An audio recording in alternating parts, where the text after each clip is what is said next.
So, acolytes. The unbelievable insanity of cultural appropriation. Yes, those who defend it the most actually do it the most.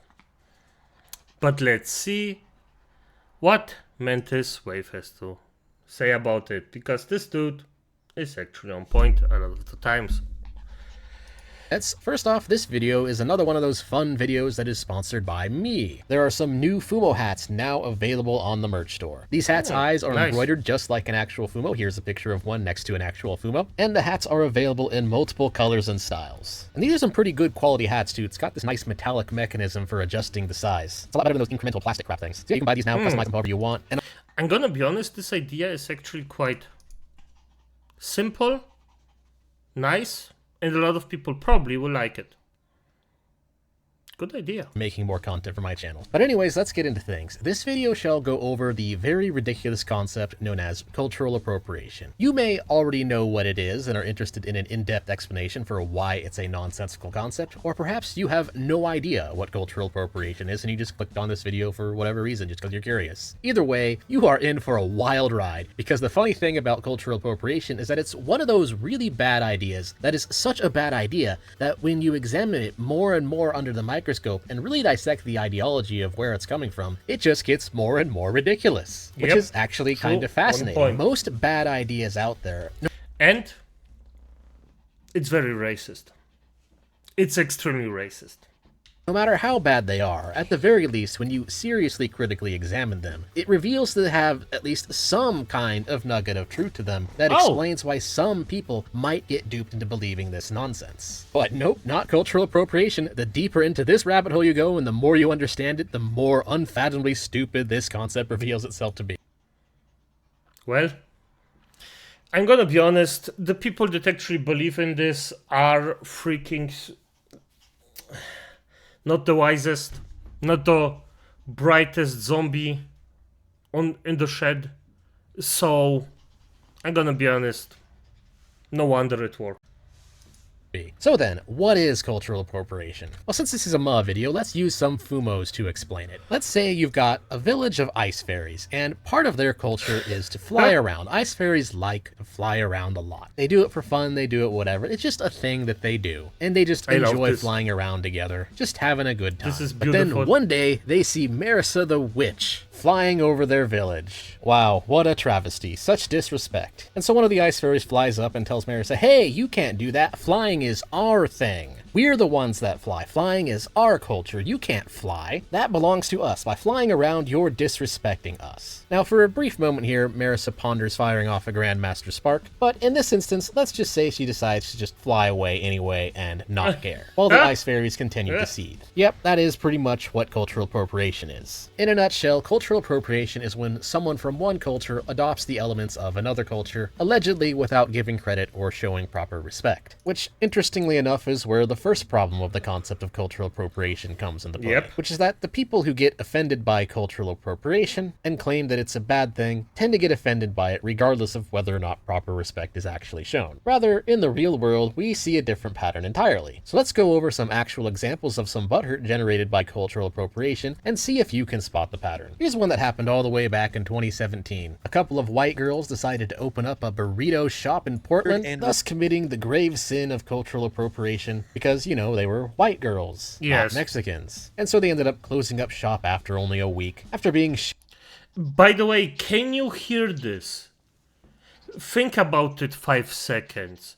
Is it really that bad that they actually just wanted to open the shop with some kind of food stuff, and purely because of their skin color, people said no? Not because they did it badly, not because of any hygiene risks, purely because of their skin color. Can you see why I call this racist? Or can you hear? shamed for stealing culture if it doesn't belong to them. Just look at some of these comments. They are clearly exploiting centuries of tradition and survival, or that these white girls only stole the culture so that other white people don't have to be inconvenienced of dealing with the pesky brown middlewoman getting in their way. Wow, some pretty heated accusations there. Let's move on to another example. How about white women committing the horrible crime of wearing a kimono despite not being Japanese? Yeah, so apparently there was a thing at the Boston Museum of Fine Art back in 2015 where they decided to have a little Kimono Wednesday thing going on. That of course involved people wearing kimonos regardless of their Okay, kimonos are hot. I despise the freaking community even more now. It's no, kimonos are freaking hot. I don't care which woman lays it down and just carries it. No. ethnicity. And then the event was eventually cancelled after a group of protesters accused the event of being racist and of cultural appropriation. So sad. But anyways, how about a more recent example? Here we have a relatively new VTuber by the name Banana Juju. Aside from the usual VTuber shenanigans and jiggles, nothing really seems offensive here, and oh no, it's a white girl model with dreadlocks. Yep, apparently that's cultural appropriation. Dreadlocks are apparently only to be worn by black people, and so having them while white is disrespectful. Cue the massive Twitter mob of random anger and random butthurt. Although in this particular example, the target of the hate mob decided that, you know what, haters gonna hate, and so she's still doing what she's doing. And she got a lot of people onto her because Esmengol reacted to her afterwards, and then boom, exploded. She has a career out of it and can basically do whatever the F she wants. She didn't close up shop, she didn't quit or anything. She's still there and deal with it. Now, of course, you may have noticed the pattern. All of the people being targeted by these shaming campaigns are, strangely enough, white girls. Although, in some cases, if you dig deep enough, you'll also find examples of it happening to white men, but those cases don't really tend to gain as much traction because, quite frankly, we don't care. TLDR, the accusation of cultural appropriation tends to only really be thrown at white people. In fact, funny enough, one of the accounts that was complaining about cultural appropriation towards Banana Juju was apparently a black woman who is very blatantly appropriating Japanese culture. And so there's a very silly, very thinly veiled element of hypocrisy built into the type of people. This is something that I, to this day, do not understand. This was somehow a marvel of art, but AI is bad. You know what? Everyone who prefers a freaking banana stick to the wall over AI is mad. This is just sick to me. It's just, I mean, I accept that art is subjective and that if you want to like a banana that's, well, just sticked on the wall and see it as marvelous art that's worth thousands and thousands of dollars, and then you see AI and instantly enrage. I just don't get it. It's just how the irrelevant. Who get offended by cultural appropriation. The concept isn't actually uniformly applied. Rather, it seems to be just another anti-white woke skull tactic. And it seems that way because when you examine it further, well, that's pretty much exactly what it is. The same people who whine about cultural appropriation tend to also be the people who claim that racism equals prejudice plus power. And therefore only white people can be racist, and therefore it's only cultural appropriation when a white person does it. Yeah, it's pretty dumb. And now I could potentially end this video by simply explaining once again why redefining racism to mean prejudice plus power doesn't actually make sense, and why saying only white people can be racist is a really dumb thing to say, which of course would just be calling out the usual midwittery of trying to avoid philosophical problems by redefining words and arguing semantics, and why that generally doesn't really work. For instance, in the specific case of redefining racism to have an arbitrary exclusion clause when it comes to white people, it doesn't really work because even if you were to accept that I love this. Kamala Harrison, a racist candidate for the Democratic Party for president. This bold black woman, also totally racist, goes against Jews. Very, very toxic. This ugly mofo wants to have children with a horse cock. Yes. No, it's not a joke of mine. I wouldn't joke about stuff like this. It's, yes, he wants this. And as Piker did just a terrorist supporter. Those are the big faces. Yeah. It's slowly but surely, I hope a lot of people realize that everybody that actually believes in this shouldn't have the right to vote at some point. This is just... It just... Why? What the F? redefinition of racism, it would still include the philosophical problem of believing in collective guilt. Redefining it as P plus P doesn't get rid of the collective guilt problem. And so when you're imputing collective guilt upon a white person, you are therefore still committing a compositional or ecological fallacy depending on the context. That's pretty much why racism equals prejudice plus power is a very dumb argument. It doesn't actually get rid of any of the contradictions in what the woke scolds are saying. And again, I could end this cultural appropriation video at that. But no, like I said at the beginning of this video, the more you examine this and the deeper into the rabbit hole you go, the dumber cultural appropriation reveals itself to be. Yep, that's right, it gets even dumber. Let's seriously think about what cultural appropriation actually is. Just kind of ignoring the whole ethno-hypocrisy element of it where it's only really used to shame white people. Well, let's just ask a simple question. Who's really losing money, or in other words, whose property rights are being violated by a white VTuber wearing dreads, or a white girl wearing a kimono, or a white girl making a burrito? And the answer is absolutely nobody. You see, not only is cultural appropriation just thinly veiled ethno-collective guilt, but what we're really dealing with here, when you really get into it, it's really just an ethno-collectivist patent or intellectual property rights claim on these vague cultural ideas or behaviors, which makes absolutely no sense whatsoever. Because who owns this patent? Who owns this intellectual property? I mean, who's even making the intellectual property or patent infringement claim here? Let's start with the fact that nobody should freaking own a pattern to make any kind of burrito. So nobody gets... There is just... It's fucking food. Just let people do it. If somebody actually is like, hey, I think I can do a good one here. I can open a restaurant with this, or can do this in a good way. Let them. That's fine. It's not as if someone gets hurt because of it.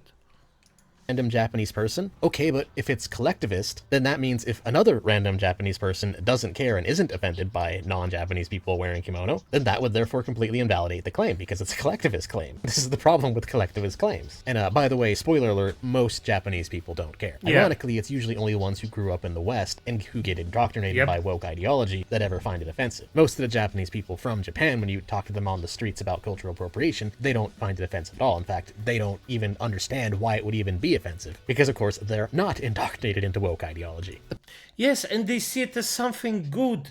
They see that the thing they like is spreading. And in their eyes, wearing a kimono is a traditional beautiful thing. They find it attractive, they find it good.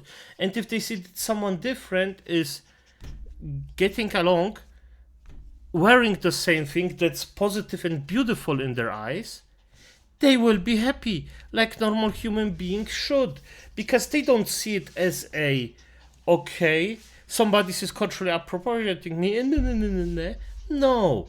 They see it as, hey, they want to repeat this nice thing we have, that's that nice positive thing, so this person will probably be a nice positive person, and spread this nice, beautiful, positive thing to other cultures, people that also enjoy it. That's something beautiful. Why is it? It's a problem for freaks. Nobody else. Purely for freaks.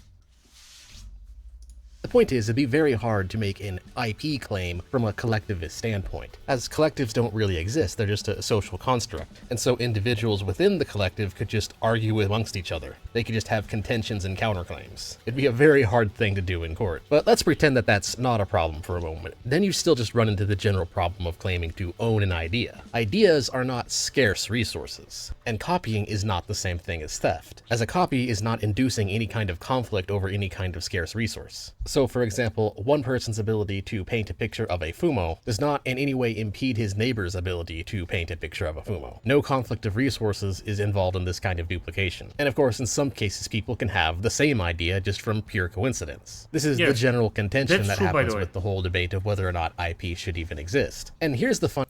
And the thing is, Glühbirne, how's it called? Ah, for fuck's sake.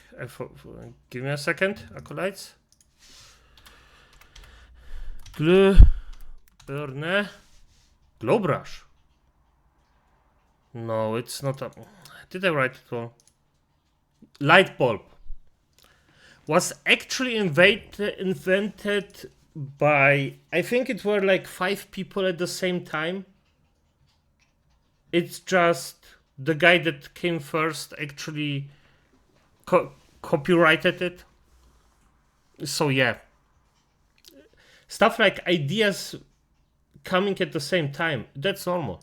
Funny thing, the only argument that people in favor of IP that is even remotely reasonable, which is the argument that intellectual property gives people a greater incentive to invest in large intellectual projects such as AAA game development or something like that, well, that one argument doesn't even apply here. Because the thing is, even the people who are in favor of intellectual property understand that after a certain amount of time, it actually stifles innovation and stifles incentives. And that's why pretty much every economist is at least in favor of having some kind of time limit on intellectual property. And most people agree that the current time limits we have, which max out at around 75 years or so, are already way too high. And here's the funny thing, within the case of cultural appropriation, we're talking about things that have existed for over 1,000 years. The burrito, the kimono, and dreadlocks have all existed for over 1,000 years. So like I said earlier, this just keeps on getting more and more ridiculous. So even if we ignore all of the other problems with trying to claim that cultural appropriation is bad, ignore the fact that it's just ethnic collective guilt, ignore the fact that it's applied in a manner that is completely hypocritical and completely inconsistent, ignore the problems with claiming collective ownership over a freaking idea, ignore the fact that it's causing a conflict over a non-scarce resource. Just ignore all that. Even then, just the length of time that these cultural ideas that people are claiming are being appropriated, a lawyer specializing in intellectual property rights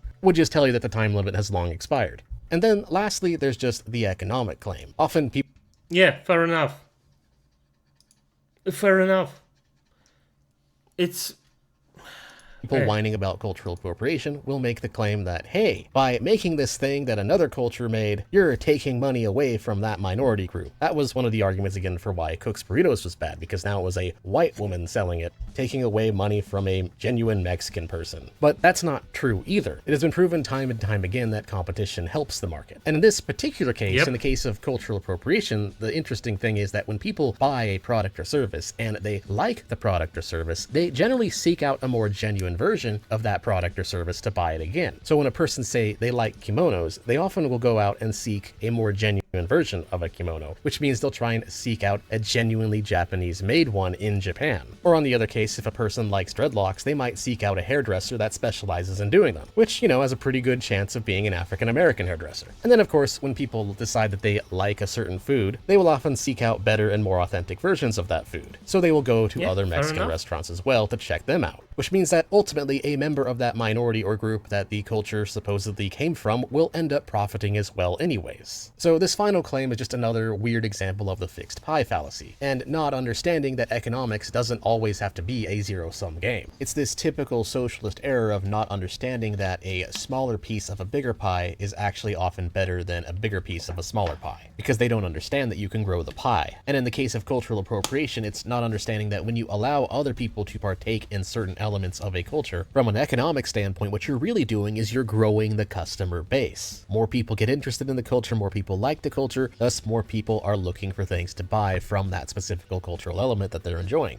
which thus grows the pie, which means more money in the pockets of the origin of that culture. And thus the minorities from which the culture originates from will generally see a monetary gain from it rather than a monetary loss. And so thus cultural appropriation is just kind of left with one final claim, which is that it's offensive because it just is. I just feel offended and therefore it's offensive. That's really all they're left with. And the funny thing is, this is honestly, when we examine everything, probably just an example of a grievance grift. These people probably aren't really offended. They're just pretending to be offended because they don't like the people partaking in cultural appropriation. Since there's no conflict over scarce resources, and cultural appropriation actually provides an economic boon to minorities, there's no real harm being committed by cultural appropriation, so the only reason to claim to be offended by it is really just in-group bias being being projected as outgroup dislike. And so they're pretending to be offended and pretending to be harmed as a way to mask that outgroup disdain. And so ultimately, people whining about cultural appropriation is just more proof that anti-racism, when unmasked, is just anti-white racism. It's another example of the foolishness of thinking that you can fix problems caused by ethno-collective guilt with more ethno-collective guilt. Cultural appropriation is therefore a completely ridiculous, self-contradictory concept that honestly is really, really hard to take seriously. And so that's all I have to say on the subject. Thanks for watching.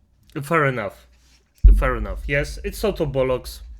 It's racist. It's just nothing you should believe in because it just stifles everything that we actually worked years for to actually be one as humanity. And right now it just gets destroyed step by step by step. And yes, I am an older Lich, so for F's sake, I was there since the fucking beginning, where everything was way worse than it was right now. Then it became better, and now it's getting worse again. Just because some fuckers, blue-haired fuckers, are just gonna calm down and prepare for the stream. So, by the way, Acolytes, Discord, down in the descriptions, join. I'm gonna start actually coming in and talking with you, or just being there from time to time. I'm just too lazy to actually start it right now. So yeah, that's the SmilingLich, people. I'm gonna freaking warm myself back off, but sometimes with some things I'm just like, pushing that pencil is just too much. Don't. So, as it is, good night.